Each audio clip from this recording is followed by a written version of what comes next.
Hello and welcome to the Turning Point podcast. This is your host Rika Roy. This week, we talk about a season of despair for the 4 IPL teams that did not make the knockouts this season. Mumbai Indians, Punjab Kings, Rajasthan Royals and Sunrisers Hyderabad. On the podcast, I have 4 die-hard fans who've been following the teams over the last 14 seasons. They will tell us their perspective of how the season was and what are they expecting, because a big auction is coming up next. Mumbai Indians, of course, ended in the 5th place with 14 points. Punjab in the 6th place with 12 points. Rajasthan Royals with 10 points and Sunrisers Hyderabad. They are former IPL champions, ending right at the bottom with 6 points. Now we start this podcast with a die-hard Mumbai Indians fan, Naresh Mansukhani.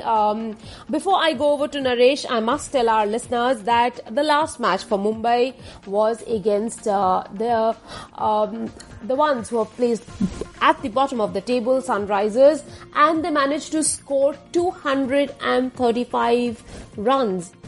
And before this, they have never scored as many runs in the IPL. Can you believe it?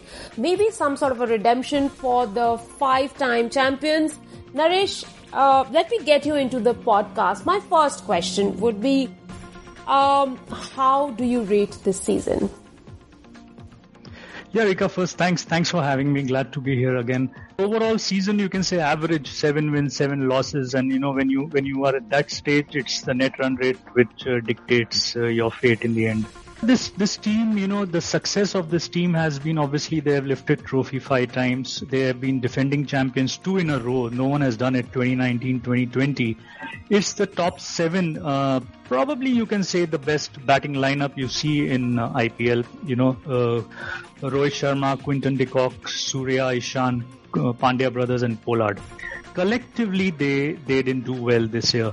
Last year in UAE, they got close to 2,500 runs put together, but this year was just about 1,700. It was more to do with Sky, Ishan, and the Pandya brothers not clicking at the right time.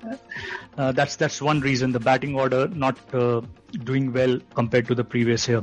The second was, actually at the end of phase 1, we were still placed well because we were number 4 with a positive net run rate. Yes, we can say we had only 2 wins in Chennai out of 5 games, but we came back with 2 wins in Delhi. The second phase of the 4 losses that we had, the first against CSK, honestly, we were ahead 24 for 4, Raidu injured, but then the Gaikwad innings. We lost only by 20 runs. But what hit us was the next loss against KKR. We lost where they chased in just 15.1 overs. So that impacted our net run rate. Then we lost big to RCB, 54 runs, impacted our net run rate. And the opportunity against Delhi, where 15th and 16th over went only for 1 run, so we could set only 129. A 140 could have been defended there.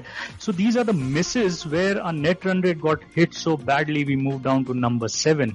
And then again, we had to do the catching up, and the last 2 wins ended up at 5th position. So these 2, and maybe the third one could be few choices of the playing 11.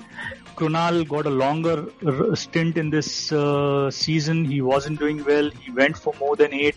Just 5 wickets in this season for him. Rahul Chahar didn't click in the second phase. Bumrah, Trent Bolt didn't take the number of wickets compared to last year.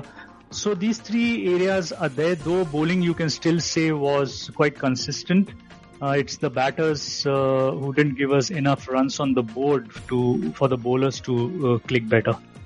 Yeah, that's exactly what I wanted to come to. Mumbai batters traditionally like the idea of the ball coming onto the bat, and this time around we've seen the pitches in UAE were low and slow. Do you think it's the condition, the pitches that also went against Mumbai this time around? Yeah, you can say that, but that's not much in our hands. Like Chennai, 5 games. CSK's success has been more at Chennai, but we couldn't get used to those conditions playing 5 games. In UAE, except for the last game, I think brilliant wicket in Abu Dhabi. That's the kind of T20 we want to see.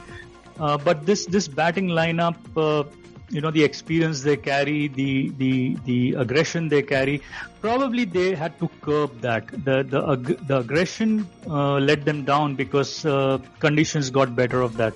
So that's one area of learning, that you need to respect the conditions, because that is something which is not in the hands of the team, especially when you're playing at neutral venues.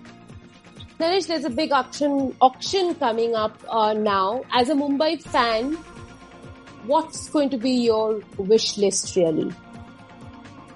Well, we still await the confirmed official rules of retaining. Probably it could be 3 or 4.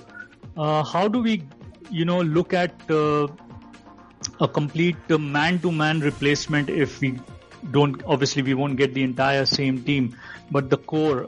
This team believes a lot in core. Like on the top, Rohit Sharma, Quinton de Kock, Ishan has just come in since 2 years. He's doing well, and Surya Kumar become the batting core. Pollard is there in the middle as a finisher. Hardik Pandya, but Hardik Pandya not bowling now for 2 years is a huge concern for a long-term future. And then the core for bowling becomes an overseas like a Bolt. It was Malinga until 2 years back, and then Bumrah. So how that core gets maintained or retained, and the others, how the man-to-man replacement happens. If you ask me who I would like the 4 to be retained, would be obviously Rohit Sharma, the most successful captain. I'll go with Surya Kumar.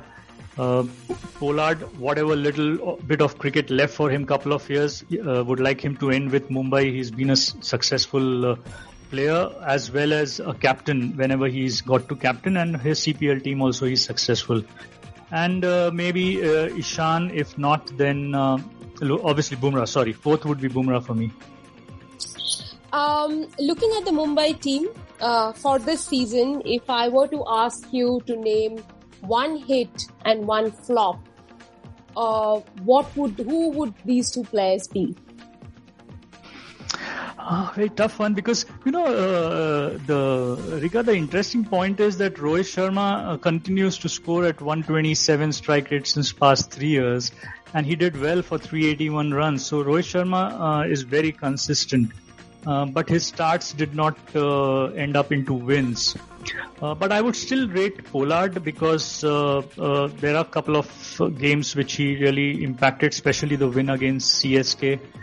But not much to talk about what could be a big hit for Mumbai, because honestly this rare that this kind of a batting lineup collectively failed, which you can call as a miss. But Krunal Pandya has been a big concern. He was quite expensive. His batting didn't click, and with the position he comes at, if the top order is not scoring, he had an opportunity to kind of finish the games, which he couldn't. So I would rate, and obviously Hardik Pandya. Entire season we didn't see the Pandya we know. So Pandya brothers definitely have been a miss or a failure this season. Well, Naresh, thank you very, very much for those insights. And Mumbai, we all know that is a very well-oiled machine, and perhaps the auction will give them the chance to set the house in order. Thank you for joining me on the podcast. Thanks, Rika, for having me. Really enjoyed. From Mumbai, let's go over to Punjab, a side that's led by KL Rahul, Orange Cap winner last season, still in the Orange Cap race this season, but hasn't quite managed to power his team into the knockouts once again. I'm joined by Punjab's fan, Afzal Jiwani. Afzal, thank you very much for joining me on the Turning Point podcast. Well, once again, Punjab ending up in the mid-table with 12 points. They promised a lot, looked like a very good team in the beginning, but where do you think they lacked once again? I guess the team lagged in nabbing those crucial moments that turn the game around, because as you can see, we were unable to finish a chase where we had to get 8 of 12 balls. And then again, in crucial situations, we have seen that the team can do well. against Chennai, we finished the game in 13 overs. We made a mockery out of that chase and we just tormented the bowlers. But again, when you had to win crucial moments, when you had to take momentum on your side, the team was unable to do that, and that cost them. If they were able to pull that chase against Rajasthan, they would have been in a very comfortable place to put their hand up for qualification on the number 4 spot. But the team needs to nab those crucial moments that decide the fate of a match, and that is the difference between you finishing in mid-table or you making it to the top 4. अगर आपको एक reason कहना है कि इस वजह से आप क्वालिफाई नहीं कर पाए, what would that reason be? Selection? शायद सिलेक्शन, लेकिन सबसे ज्यादा मुझे लगता है कि इसके पीछे का कारण ये था कि टीम के मिडिल ऑर्डर ने टीम का साथ नहीं दिया. क्योंकि हमने देखा है कि पिछले 2 सालों से टीम का टॉप ऑर्डर जो है, स्पेशली जो ओपनिंग कॉम्बिनेशन है, वो आपके लिए आपके बल्क ऑफ द रन्स बना रहा था. केएल राहुल जो एक हार्ड हिटिंग बैटर है, उनको एक एंकर रोल प्ले करना पड़ा टीम के नीड्स को सूट करने के लिए. तो जब आपका स्टार बैटर, आपका मेन बैटर अगर ये रोल प्ले कर रहा है आपके लिए, तब फिर आपके मिडिल ऑर्डर को भी थोड़ा रिस्पॉन्सिबिलिटी से खेलना पड़ेगा और ये दिखाना पड़ेगा कि वो लोग भी अपना रोल निभा सकते, जो वो लोग नहीं कर पाए. और टीम के पास बैकअप के लिए अच्छे प्लेयर्स नहीं थे, जो शायद ऑक्शन में थोड़ा एक गलती थी कि आपके पास निकोलस पूरन थे, आपने उन पे बहुत भरोसा किया, बहुत ज्यादा. हालांकि आपके पास एडन मार्क्रम भी आ गया था, and then you had Shahrukh Khan, and they use Shahrukh Khan towards the end of the tournament. आपको लगता है कि शाहरुख खान जैसे खिलाड़ी को पहले से यूज करना चाहिए था? बिल्कुल. जब आपने इतना पैसा खर्च किया है उनपे और आपने उनको एक फिनिशर रोल के लिए लिया है जो आपके पास नहीं था, आपके पास मिडिल ऑर्डर में कोई भी बैटिंग ढंग से कर नहीं रहा था, तो आप उनको एक लंबा रन देते. आपने रवि बिश्नोई के साथ भी वही किया. आपने सिलेक्शंस तो मुझे समझ में ही नहीं आई इस टीम की कि आपने इतने प्लेयर्स यूज कर लिए. आप हर मैच में 2 या 3 प्लेयर्स को चेंज कर रहे हो. समझ में आता है कि सेकंड हाफ में आपके कुछ प्लेयर्स नहीं आए और आपने रिप्लेसमेंट प्लेयर्स लिए, बट उसके बाद भी जो आपके फर्स्ट टीम इंडियन प्लेयर्स थे, आपने उन्हीं को नहीं खिलाया. हमने देखा रवि बिश्नोई ने फर्स्ट हाफ में इतनी अच्छी बॉलिंग की, उनको सेकंड हाफ में स्टार्टिंग में बेंच पे बिठाया गया. आपने सिमिलरली आपने क्रिस जॉर्डन को इतना महंगा लिया था. Exactly, I think Chris Jordan is the biggest riddle for me when it comes to Punjab as to what happened. Was his quarantine not managed well? He revealed yesterday, he revealed in the last match what he could be, what kind of value he could be to Punjab.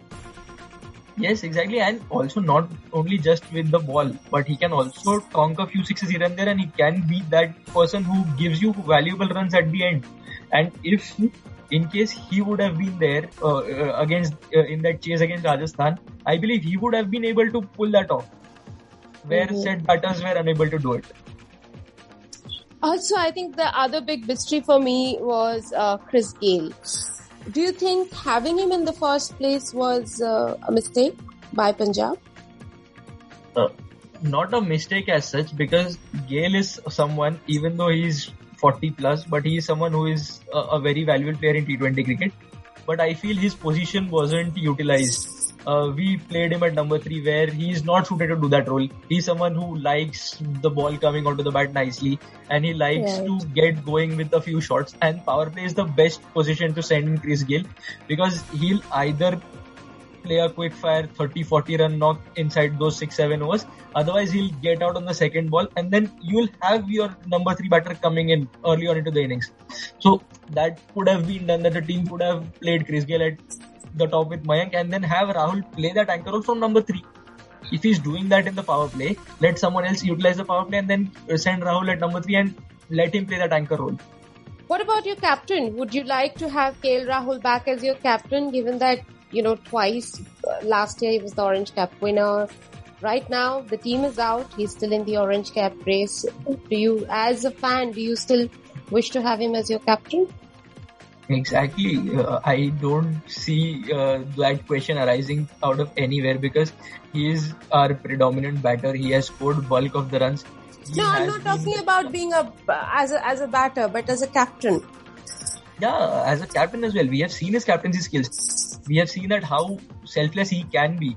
He's playing the role that the team wants out of him. And if someone is doing that for you, I don't see him being unhappy with the squad. And if right now, if you remember, KL Rahul got the captaincy after R. Ashwin left, and he picked up the reins of a team that wasn't built by him. Right now in the mega auction, the team that the franchise will build will be around KL Rahul, and those players will be KL Rahul's preferred players. And then he'll go into the next tournament with his own set of players, his own set of core players, and then we'll see results on the field as well. Afzal Jalil, now let me ask you, according to you, if I were to ask you one hit and one flop of the tournament for Punjab, who would these two players be?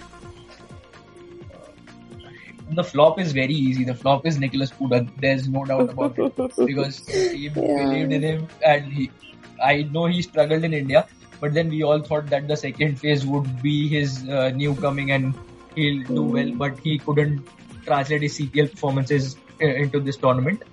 And hit, as always, since the past few years, the only hit in this franchise is being KL Rahul, scoring bulk of the runs, doing the job that the team wants out of him, coming in every game, day in, day out, scoring the runs, giving good starts, playing the anchor role. He is someone who has been the hit for this franchise in the past 2 years, and I'm hoping that he'll be a hit in the coming years as well.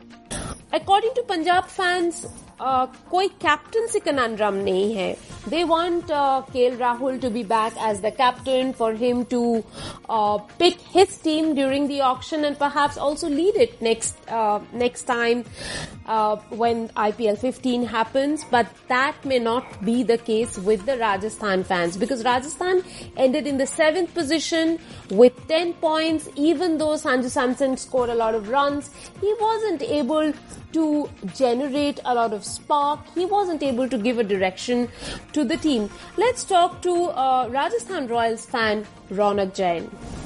Ronak, thank you very much for joining me on this podcast, Turning Point. Well, we'll talk about your team, Rajasthan Royals.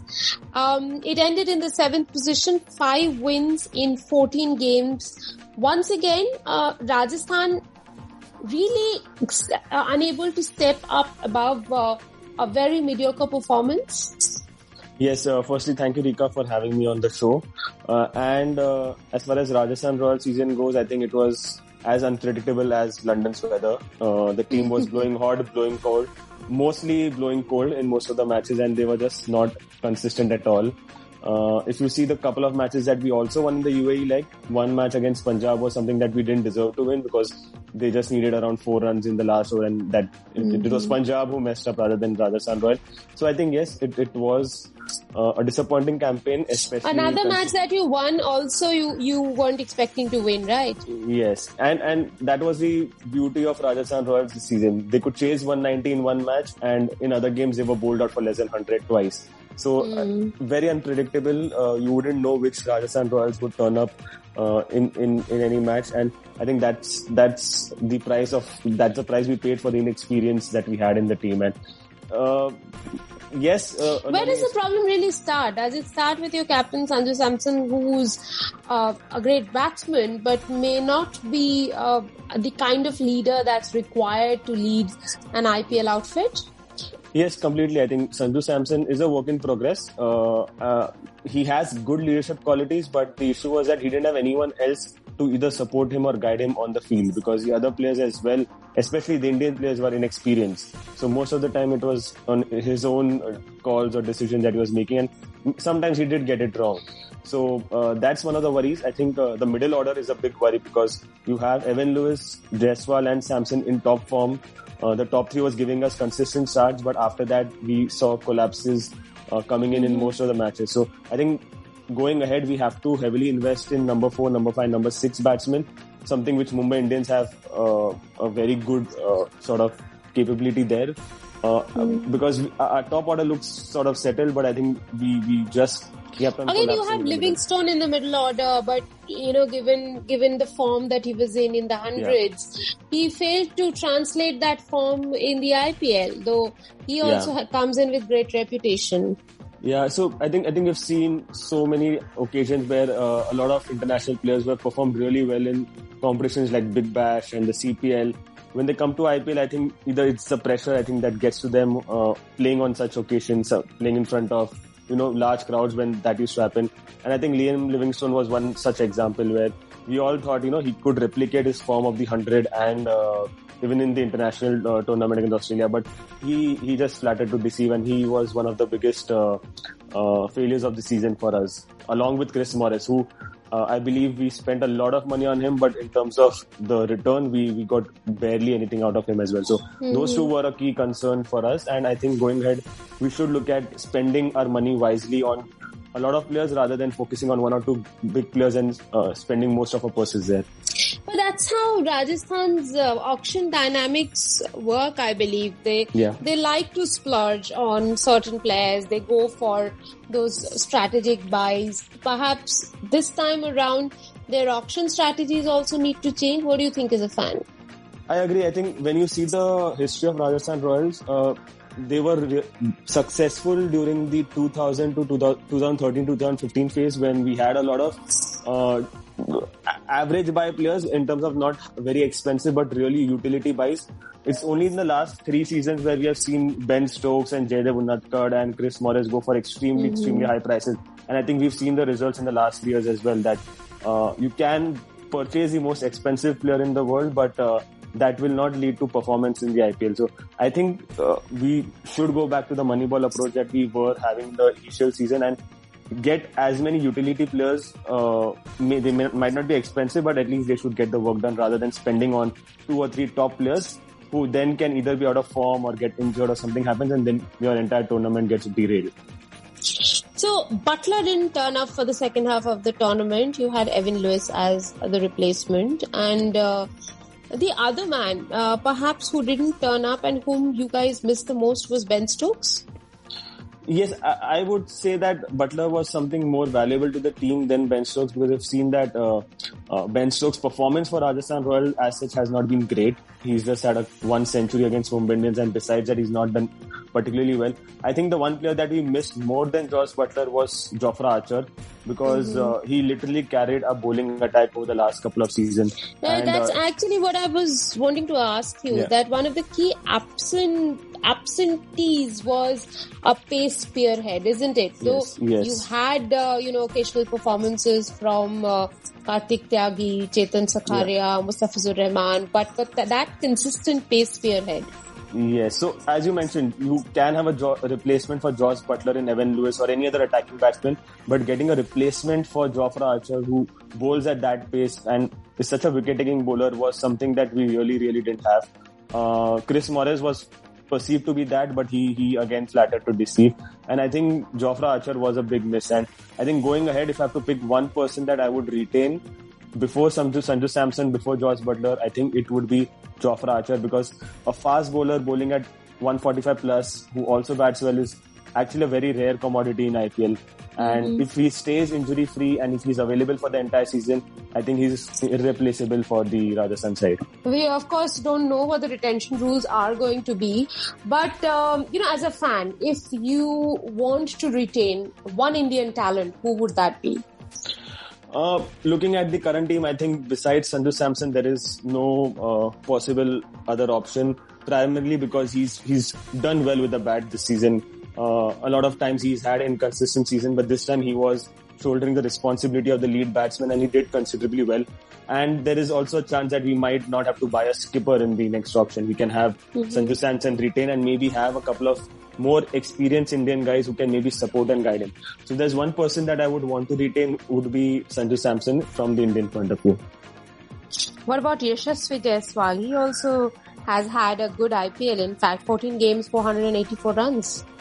Yeah, so he's done good. We've seen the attacking side of him in this season of the IPL, but considering that we will have a lot of these young players in the auction coming in, Ruturaj Gaikwad might not be retained. Maybe KKR will not retain a Venkatesh Iyer or a Nitish Rana or Rahul Tripathi. So we have like-to-like replacements that we can maybe pursue in the auctions. But yes, I think Jaiswal, kudos to him that at such a young age he's done really well for the team, and with Samson he's been one of the more consistent batsmen this season. And finally, let's talk about the team that became champions not once but twice. The first time when they became the champions in 2009, they were called the Deccan Chargers. Then again in 2016, they became champions as Sunrisers Hyderabad. However, they finished at the bottom of the table with only 3 wins from 14 games. Last year, they made the playoffs. So for them, it's been the biggest drop.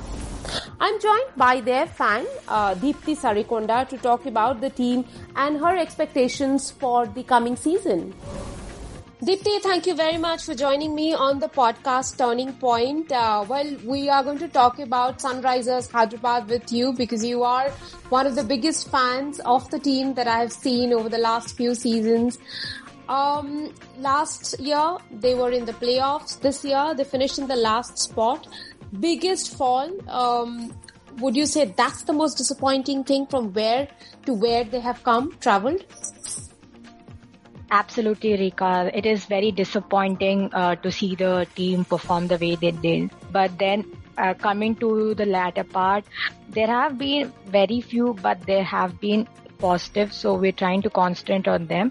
And apart from that, even the way what all has happened with David Warner has also kind of made the fans very sad, which is very disheartening to see. So overall, on field and off field, this has been a disastrous season for us, and we are just looking to forget this entire 2021 league and just taking those very few positives that we found, which being Umran Malik performance, the fine that we got. So we're just looking forward for it and looking to take it forward.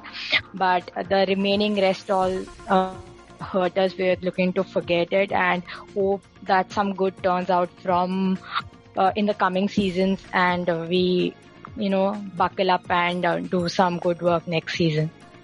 There's a big auction coming up around the corner. You mentioned about David Warner. As a fan, would you like to see him back in the Sunrisers team? Absolutely. I think that is where he belongs. He is what, some legends, like you can say what Sachin is to MI, Dhoni is to CSK, Virat is to RCB. That's how Warner is to us. So we can't imagine him playing for some other team. So that would be a very disheartening thing for us. So expecting him to be in the team, but logically and tactically, I don't see that happening. So which is very disappointing for us.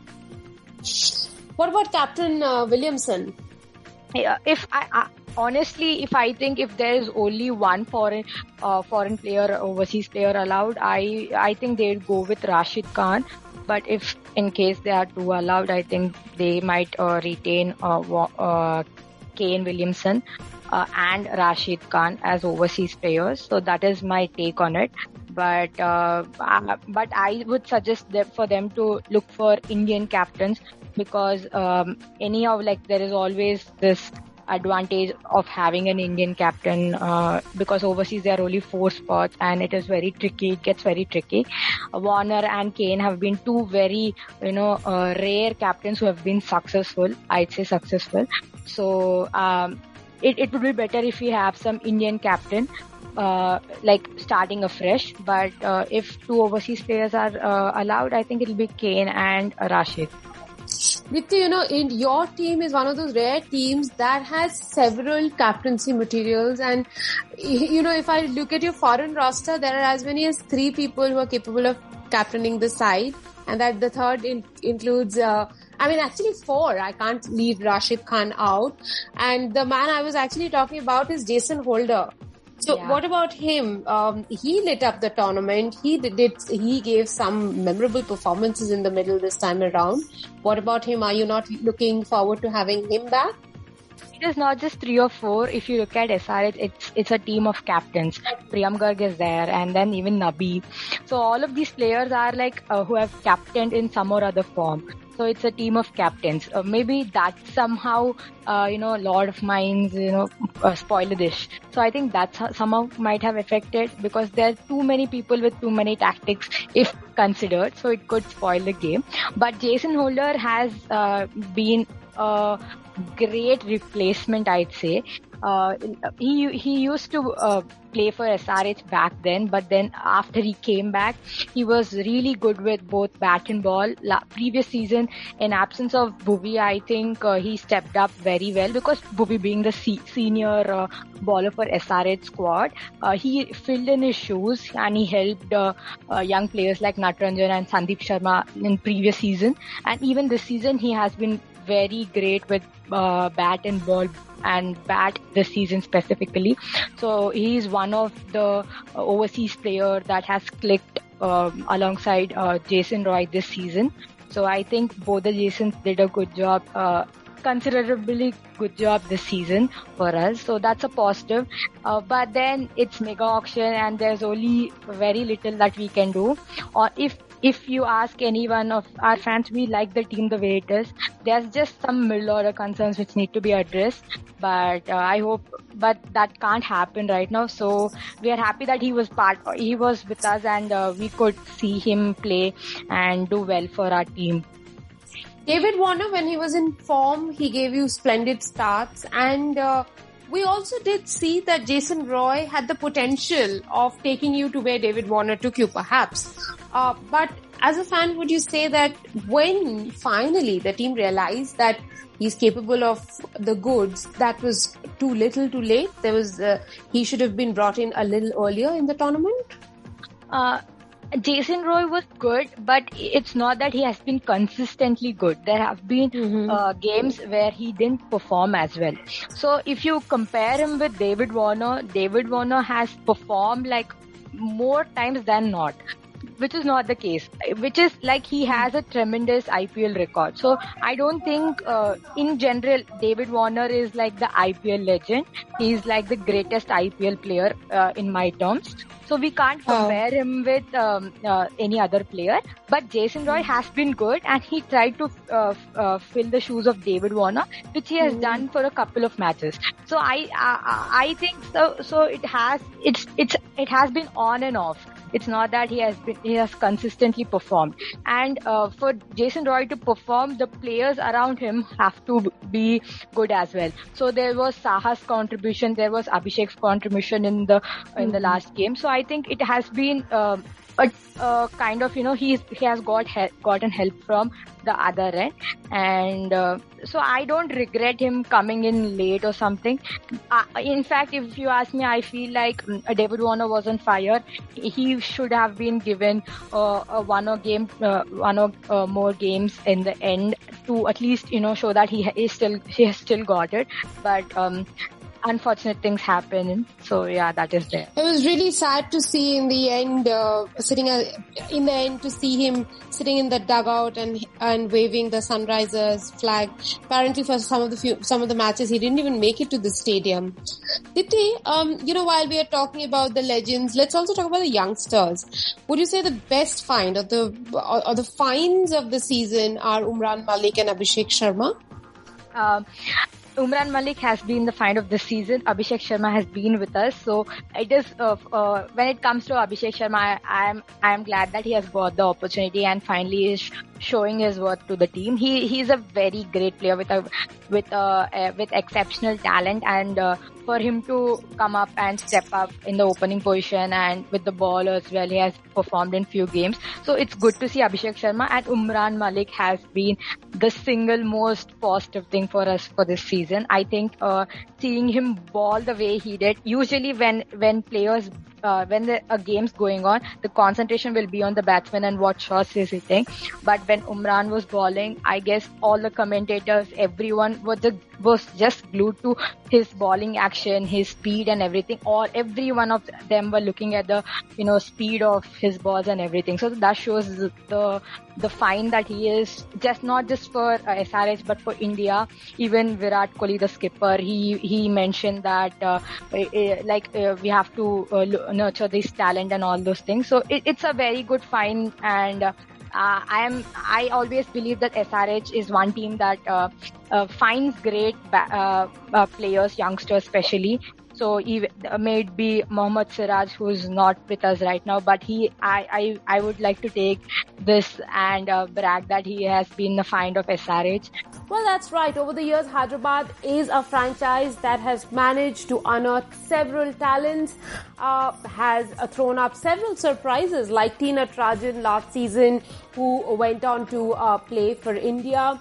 There have been surprises all through the season, from performers to surprise selections to the biggest surprise of all, Mumbai Indians, 5-time champions, not making the knockouts. Well, that's all we could pack into this edition of the Turning Point podcast. Do mail me, Anrika@ndtv.com, with all your questions and suggestions. Thanks for listening.